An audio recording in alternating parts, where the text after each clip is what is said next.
Bueno, nuevamente con el video final. Quizá haya un post posterior a este. Estoy revisando y viendo qué es lo que voy a subir, pero será material complementario de ayuda en el estudio o alguna cosa de esa naturaleza. Por ahora vamos a cerrar el tema de este repaso general con básicamente tres cuestiones. Una, el RAR, otra el RGRL y otra el tema de enfermedades profesionales. Son las tres cuestiones que además del decreto 351 y de todo lo que contamos en los videos anteriores, en particular en el primero de hoy, son tema de la evaluación que habría la segunda semana de mayo próximo. Creo que habíamos dicho el 9 de mayo, ¿no? Bueno, eh, recordamos que estábamos viendo qué decía la resolución 905 que teníamos que hacer para gestionar los servicios de seguridad, higiene y de medicina laboral. Y dos de las cosas que aparecían como centrales tienen que ver con la estructura del sistema de seguros. Son declaraciones juradas sujetas a una revisión ulterior, revisión que se llama verificación de verosimilitud, en las cuales uno completa dos formularios,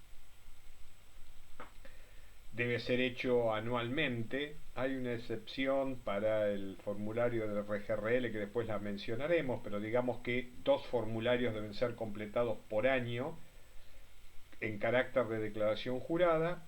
Uno de ellos, el denominado formulario RAR o relevamiento de agentes de riesgo, está vinculado a las enfermedades profesionales. En ese formulario, del cual subí un ejemplar, voy a subir algunos otros para que vean que esencialmente son lo mismo, tengan la RT que tengan contratada, el contenido nuclear del formulario RAR es el mismo para cualquiera. En ese formulario RAR lo que se hace es denunciar la existencia de agentes de riesgo que probablemente puedan provocar enfermedades profesionales. Entonces, completar un formulario RAR se hace solamente si tengo dentro de mis instalaciones alguno de los factores de riesgo que figuran en el llamado listado ESOP, ¿tá? Que es el listado de códigos de 5 números que va agrupando por familias aquellos agentes de riesgo que son capaces de generar las enfermedades profesionales que están listadas en el decreto 658.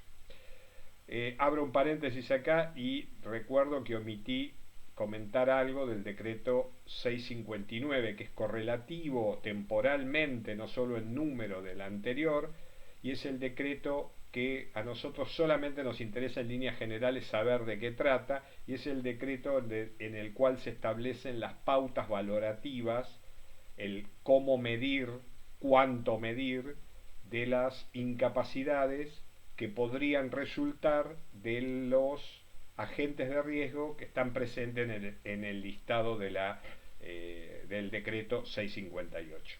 Cierro paréntesis, porque me había quedado pendiente de antes. Volvemos al RAR. En el RAR estamos declarando la existencia de agentes de riesgo.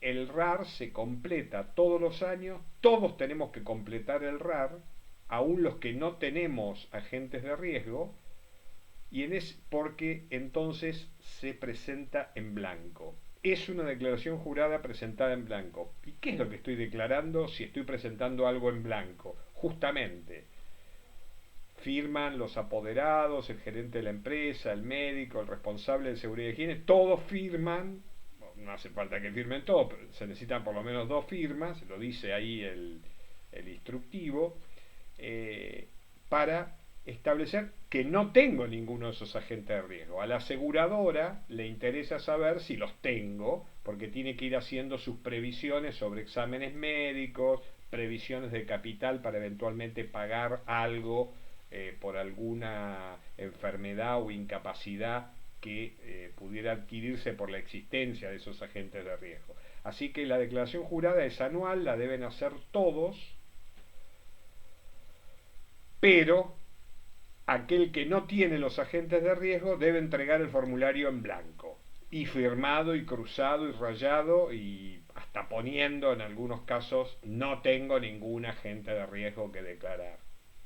Para saber si los tengo o no los tengo, bueno, hay que tener una visión técnica del tipo de negocio, de empresa en la que esté, leer todos los códigos ESOP y verificar si la empresa en la que estoy trabajando tiene alguno de esos materiales, funciones o propiedades, porque pueden ser biológicos, químicos, físicos, varios, aquellos trabajos que tienen código ESOP y que pueden representar la obligatoriedad de hacer la presentación del RAR.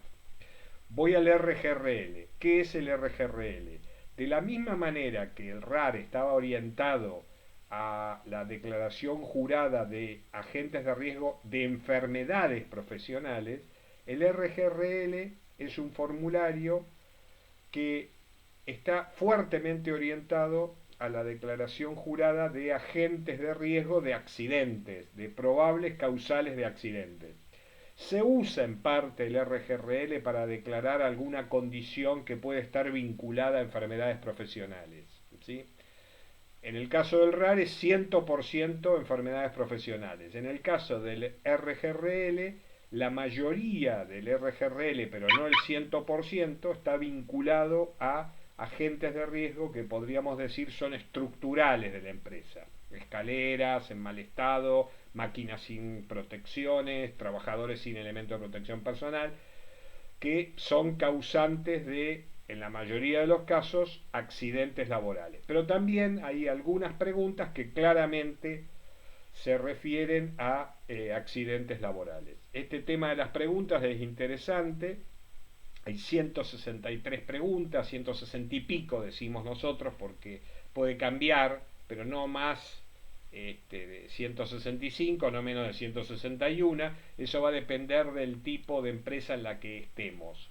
Hay básicamente 3 RGRL, uno especial para las empresas agrícolas, uno especial para las empresas de construcción y montaje, y uno básico y general, que es el del decreto 351, que es para todo el resto de empresas, tanto industriales como comerciales como totalmente administrativas. Recuerden que el RGRL, del cual todavía no subimos ninguno, voy a subir alguno para que lo vean, el RGRL tiene preguntas que solamente pueden contestarse por sí, por no o por no aplica. Después veremos más en detalle de qué se trata el RGRL. Entonces ahora estamos repasando una obligación muy clara que establece la resolución 905. Fíjense cómo todo se va relacionando con todo. La resolución 905 es una resolución que establece y aclara cosas que estaban dichas de manera genérica en el decreto 1338, que era el decreto que vinculaba dos legislaciones, la legislación preventiva con la legislación de retribución o tratamiento posterior al sujeto, al suceso, al accidente o a la enfermedad. Y dentro de las exigencias que le hace a los servicios la resolución 905, le dice: todos los años me tenés que mostrar el auto. ¿Saben a qué me refiero cuando digo me tenés que mostrar el auto? Vean los videos anteriores y van a terminar relacionando este tema con el tema de la verificación del auto que hace cualquier compañía aseguradora para saber lo que está asegurando. El RAR y el RGRL vienen a hacer algo así como mostrar el auto, solamente que lo tengo que mostrar todos los años. Todos los años. Claramente, si yo oculto datos en el RAR o en el RGRL, es pasible esa falta de que el seguro no me cubra. Así como se los digo. De la misma manera que si falseo los datos del auto, el estado, por ejemplo, del auto, pueden no pagármelo o pueden pagármelo restando lo que han considerado que eran daños que existían y sin que yo los haya denunciado, ¿sí? Pero hasta pueden llegar a no pagarme absolutamente nada. Por lo tanto, RGRL y RAR son declaraciones juradas con las que hay que ser extraordinariamente cuidadoso, ni de más ni de menos. Hay que decir exactamente lo que está pasando. Respecto al RAR, a los códigos ESOP, a las enfermedades profesionales, a la vinculación del código ESOP con cada familia de enfermedades profesionales, vimos algunos ejemplos. Toda la estructura del decreto 658 es la misma, es decir, aparece el título de la enfermedad profesional, el agente de riesgo que sería el causal, la causante, la causal más probable o más importante de la enfermedad profesional, y debajo dos áreas más en las cuales por un lado tenía los síntomas y la tipificación de la enfermedad profesional. Más que síntomas tengo los signos, porque los médicos laboralistas y legistas en enfermedades profesionales siempre tienen que ser muy objetivos. No interesa tanto decir me duele como ver si hay alguna patología que pueda ser verificada más allá del síntoma que refiere el paciente. Placas radiográficas, estudios, tomografías computadas, resonancias, análisis, todo eso es material objetivo que va más allá de la declaración de una persona, que se considera, se tiene en cuenta ese síntoma, pero va, toda la estructura apunta a soportarse en signos, en documentación fehaciente. Bien, a ver si nos quedó algo para repasar como parte de este paquete de cosas que ya vimos y que van a ser material de evaluación.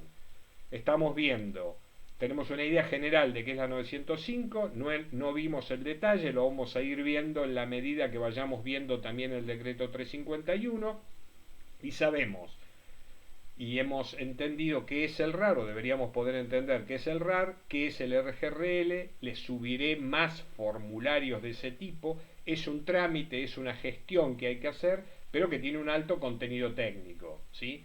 Para decir no tengo nada de ESOP en este RAR, tengo que saberlo. Y para decir tengo este, también tengo que saberlo, ¿sí? Omitir cosas o declarar cosas de más, las dos son cosas que no convienen al declarante, por diversas razones. Bueno, cerramos por aquí con este repaso. Respecto al futuro, tengan en cuenta lo que dijimos hoy en el video número 1. Respecto a los contenidos, tengan en cuenta lo que acabamos de decir, lo que va a ir apareciendo como material de apoyo a conocimientos ya explicados, y lo que hemos venido publicando en videos anteriores. Les deseo lo mejor. Seguimos en cuarentena. Yo tengo la plena certeza de que el primer cuatrimestre, es decir, el primer semestre del año en definitiva, va a ser en cuarentena, y que vamos a terminar resolviendo la cursada de manera 100% virtual, así que esa es una idea que ya tenemos que tener instalada. Recuerde la expectativa de tener una primera evaluación hacia el 9 de mayo, es decir, en unas 3 semanas más. Recuerden que haríamos una prueba, trataremos de hacer una prueba antes para que no nos sorprenda a nadie lo que estamos, cómo lo vamos a tomar. Y bueno, los veo en la próxima. Es muy probable que esta semana publique algunas cositas anticipatorias de la sexta clase, ¿sí? Entre ellas volveré a publicar otra vez los títulos del decreto 351, que si no quedaron ahí flotando un poco en la nada debido a algunas vicisitudes que hemos tenido con nueva legislación que ha aparecido. Yo no les conté, voy a aprovechar un minutito más para decirles que además de la aparición de la legislación en materia de la transformación de COVID-19 en una enfermedad profesional y el cargo que con ello le hacen a las ART de hacerse cargo de la situación en una condición que hoy todavía no está clara, por eso no voy a seguir avanzando en el tema, quizá volvamos a hablar de eso, quizá haga un seminario gratuito interno dentro de la universidad en el segundo cuatrimestre y les avise a todos ustedes, miren, lo que hoy se puede decir, estoy hablando de octubre, noviembre, quizá diciembre inclusive, lo que hoy se puede decir sobre ese famoso decreto en medio de la cuarentena es esto, esto y aquello, y bueno, ahí tendremos para dentro de unos 6 meses un poquitito más de información como para avanzar con ese tema. El resto de lo que dijimos de enfermedades profesionales sigue siendo válido, no va a haber ningún inconveniente. A lo que me quería referir en estos últimos segundos es que además de ese decreto y de ese conflicto, en las últimas 2 semanas, y para los que trabajamos en este tema, han aparecido un sinnúmero, pero un sinnúmero de resoluciones, decretos y disposiciones técnicas en materia de ampliación de lo que se dice en el decreto 351, en la 905, todos muy focalizados en dos temas. El macrotema COVID-19 y la prevención general en relación a los factores de riesgo de COVID-19 y en particular todo lo que hay que hacer con lo que sería el personal esencial, es decir, nuevas medidas de seguridad, novedosísimas muchas, de aplicación estricta todas, que han sido establecidas muy puntillosamente por la Superintendencia de Riesgo de Trabajo y que nos ha obligado a las personas que trabajamos en este tema, a pesar de estar en la cuarentena, a veces a trabajar 12, 14 horas por día para poner a todos nuestros clientes, a todos nuestros empleadores y a todos los que dependen de conocimiento técnico por lo cual nos pagan para llevar adelante este tema, nos han puesto a todos a trabajar realmente a un ritmo que no pensábamos. Si alguien cree que la gente de seguridad e higiene que tiene trabajo está de vacaciones en esta cuarentena, sáquense por completo la idea de la cabeza porque hemos estado trabajando muchísimo en forma virtual, obviamente, con aquellas empresas que tienen, algunos hasta en forma no virtual, han tenido que salir a la calle a poner también el cuerpo porque ha habido que dar cursos de capacitación, ha habido que entrenar gente, ha habido que enseñar a usar determinado tipo de equipamiento, ha habido que resolver procedimientos que ni teníamos pensado que pudieran llegar a utilizarse. Algunos de nosotros tiene como cliente a empresas o instituciones que han sido declaradas esenciales y por lo tanto hemos tenido que estar detrás de toda la problemática de la prevención COVID-19, pero ya no en líneas generales, sino en particular en cada uno de los trabajos que se siguieron haciendo a pesar de la cuarentena. Bueno, nada más, los dejo disfrutar de su sábado. Esto se debería estar publicando alrededor del principio de la tarde del sábado 18. Todavía volví otra vez a tener la necesidad de mirar el almanaque para saber qué día estoy. No, es sábado, es 18 y esto se va a publicar entre las 3 y 3 y media de la tarde de hoy. A esa hora deberían poder verlo. No sé si les voy a avisar. Creo que les voy a avisar con un mail. Es decir, que si me están viendo es porque recibieron un mail. Gracias, fuerza y a pasarla lo mejor posible. Sé que no todos vamos a tener la oportunidad de pasarla lo mejor posible. Habrá algunos más, algunos menos. Hay alguien que dice que por ahí una frase media filosófica de que estamos todos en la misma tormenta, pero no todos en el mismo barco. Es la misma tormenta y hay algunos que están en un barco, otros en un transatlántico, y otros en una canoa o agarrados de una tabla de madera como en el final de Titanic.